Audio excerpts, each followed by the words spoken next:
All right, so hi everyone. We're to Seaweed Team B, aka benzos. That's the zone of the ocean where seaweed grows, so we thought that was appropriate. So I learned one thing during this project. It's funny, we have very similar studies, but we also took a really different approach as well. So as a refresher, this is our prompt.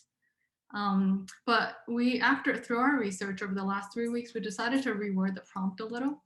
We wanted to focus on drawing down a significant percentage of global greenhouse gases, and we wanted to do it in a sustainable and realistically achievable way. So we know that seaweed is really versatile, and this is kind of a diagram from project drawdown of types of emissions and types of drawdown sinks. We think seaweed with its multiple applications can really play a part in both reducing emissions and in drawing down greenhouse gases.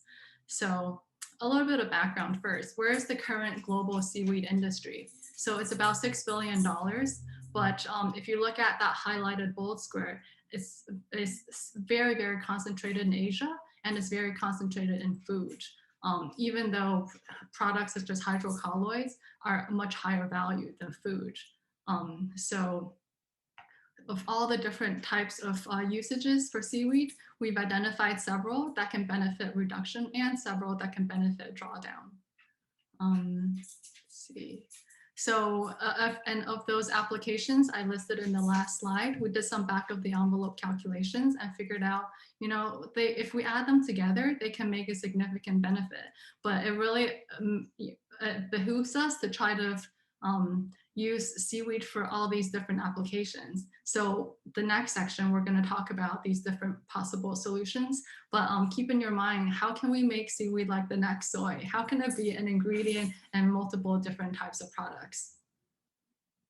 So we've identified 3 broad areas that are hurdles to scaling. Starting with the market, which is right now very concentrated and siloed, then the science, which is still kind of lagging other types of agriculture, and lastly, policy in a lot of parts of the world is lagging as well.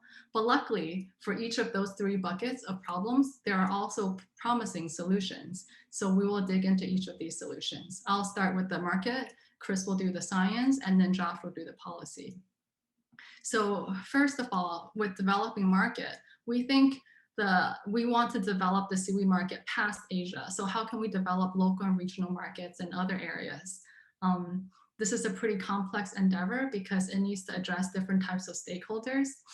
So, there's these 4 different ways to develop the market. And we've talked to a couple of different US-based organizations that are doing things such as capacity building with Sea Grant. Crop Project is developing processing capabilities, and then Green Wave also is developing workforce capabilities, small farms across the US.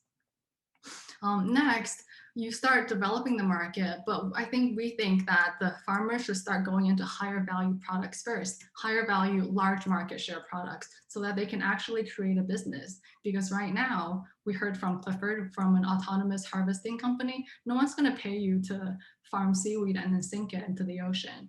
So we think these businesses should be businesses first, and then they can start scaling into add-on products that has other climate benefits, and that can benefit from scale as well, that amortize their fixed costs. And then lastly, even through all these different market development mechanisms, seaweed has a lot of co-benefits. And I think Gina mentioned some of these as well, so I won't go into them, but of these 3, of which we think are really promising, integrated aquaculture, bioremediation is cleaning up fertilizer runoff, and then maybe you can get carbon offset credits. There's a project defining that methodology right now. Some of these are actually not that blue sky. They're pretty close to reality. For example, bioremediation. In China, their industry will offset all of the phosphorus runoffs by 2026. So that's really promising. So these are the promising avenues we think to grow the market. Chris will next talk about the science and technology. You're muted, Chris. Right. So these innovations lower costs and drive scale. A promising solution is optimizing growth conditions by robotically sinking arrays of kelps to depths rich in nutrients and favorable in temperature, or mechanically pumping cold, fertile water to the surface. Automation and data can minimize operational complexity and lead to competitive labor costs. Using sensor data harvest can be initiated before seasonal infections, and crop destroying rope tangling can be detected early. Remotely operated vehicles can deploy seedlings, collect ready crop, and improve on the fuel efficiency of manned vessels. A drone engineer also noted that there's plenty of area and depths less than 300 feet where anchors can be used. So improving operations at each stage will increase the odds of catching up with the size of terrestrial agriculture. And processing kelp is critical to maintain a constant supply chain of high quality product. Harvests only happen once a year, so long-term storage is necessary to provide markets with reliable availability of chemicals, nutrients, fuels, and materials. Existing cold chain freezing at ports can be leveraged for food and medical grade stabilization. Anaerobic storage can be cheaply implemented to supply fuels that can abate natural gas usage in our pipelines. Deriving high-value products with cost-effective methods is crucial to the market development. A notable use is reducing methane from animal husbandry with tropical seaweeds. Some brown algae also have the same effect and can be grown in colder climates, so expanding the market potential. And other promising innovations are next. Operations offshore and on land eliminate much infection risk. Macroalgae cultivation is possible on watered concrete too, so similar strategies can meet early demand for high-grade crop. More harsh conditions on the open ocean can be met with strains that are engineered for heat and pathogen resistance and ideal shape and stature, which would help eliminate erosion from the turbulent forces of the waves. Seaweed strains with increased sulfur production would make bioremediation and wave buffering zones much more resilient to urchin grazing.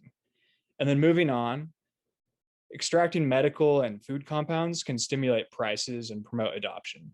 There are existing refining methods for extracting products that contribute to a plethora of health benefits. The effectiveness on cancer, inflammation, and cardiovascular disease is likely to influence popularization.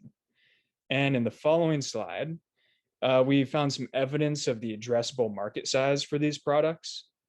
And in the next, we're highlighting a tractable processing methodology that delivers food, medical, and agricultural products in one system focused on sustainable refinery using non-toxic solvents and novel hot water extraction. So such utilizations at maturity can be effective on emissions reductions through valorizing a full suite of products from seaweed. So Josh is going next. Awesome. All right. So this scale of market development noted by you and the scale of technological and operational development noted by Chris are hugely impacted by the policies that help make it happen. The fact of the matter is we have a lot to learn about seaweed in most parts of the world. There's great potential, it's gaining momentum, but it's early. So it's truly a chicken and the egg type situation here where the market growth and research that's bolstered by sound policy is the market growth and research that can help construct sound policy. So it's a unique situation to be in with parallel processes, but that's where we are. Next slide, please. A major opportunity and prospective solutions are set up by establishing scientifically proven methods and standards. Heard ARPA in the DOE mentioned earlier in the USA, but these are just a couple of the many organizations around the world that have clearly identified the opportunities and are investing institutional funds in seeing the research done to find proven standards. Next slide. One focusing on just a little more detail than the previous group is the Mariner project by the Advanced Research Projects Administration through the Department of Energy in the United States.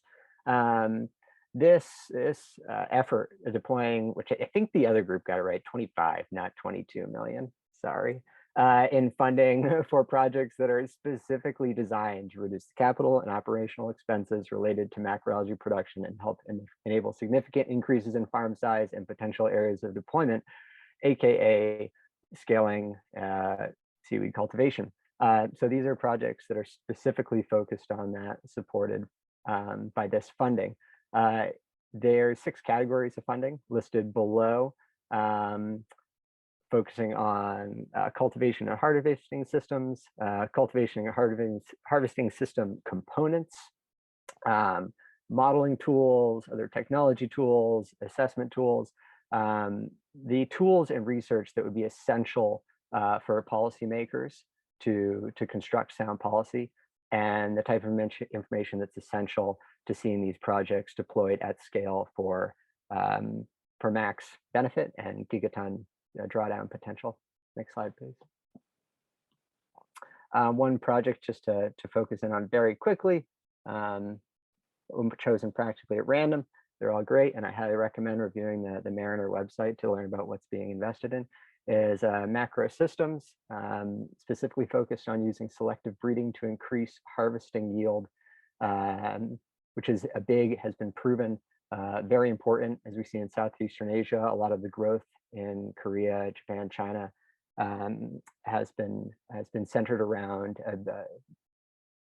education and improvements in breeding. So this is a project that was awarded $4.5 million over 2 phases, and the information that comes out of this will be directly applied to developing policies to better foster the industry. Next slide. As noted by the previous group, and as you may have heard in learning about seaweed stuff, or if you're like me and you said, I actually want to try doing this, I'm in Massachusetts, how could I have a seaweed farm? It is not the easiest thing to find out. As noted earlier, organizations like Greenwave are doing a great job, but policy regulatory standards are in their infancy. This can be expected, different waters and different states and different nations are dealing with slightly different issues about usage. What are the other stakeholders, not just human stakeholders in that areas, but say other species that need to use the waters in certain ways. So there's a huge range in the regulatory and permitting side. I note Maine and Alaska here of different lease terms, different lease fees. There's a lot that can be streamlined, but we can expect that to happen with additional research. From all the folks I interviewed and talked with on this front, they acknowledge that this is a challenge, but it can only be streamlined to such a degree without more homework being done to identify the most safe and sustainable ways to do so. Next slide. The third and kind of final opportunity I'll focus in on here is establishing incentives for investment. All right, 1 minute. R&D funds are certainly incentives for investment, but a lot more can be done. If you look around the world, you'll see programs supporting farmers throughout the challenges of farming. A lot of this could prospectively be applied to seaweed cultivation. I'm thinking about programs through the USDA, like their disaster assistance programs, or in the EU's Common Agriculture Policy. They have insurance-based programs. An interesting case study that I dug into was this in the Republic of Korea, established in 2007, which was focused on providing insurance to farmers that were facing the challenges of natural disasters and disease outbreaks. Considering the short-term leases, like 3 to 5 years of a lot of these farmers, there could be a disincentive to reinvest to complete a short term if a lot of your assets have been destroyed by natural disasters. But by deploying this program where 70–80% of the farmers' expenses were covered by this disaster insurance, it led to greater investment by the farmers to reconstruct their destroyed farms, report damages, report disease outbreaks, and similar matters. And all this information is then used to strengthen policy and better inform stakeholders involved. Next, maybe last slide. We'll leave this for the appendix. Yeah, just to wrap up, we presented a lot of solutions, but it's not really one size fits all. So depending on the location, the situation, we recommend they try a different set of solutions. Thank you.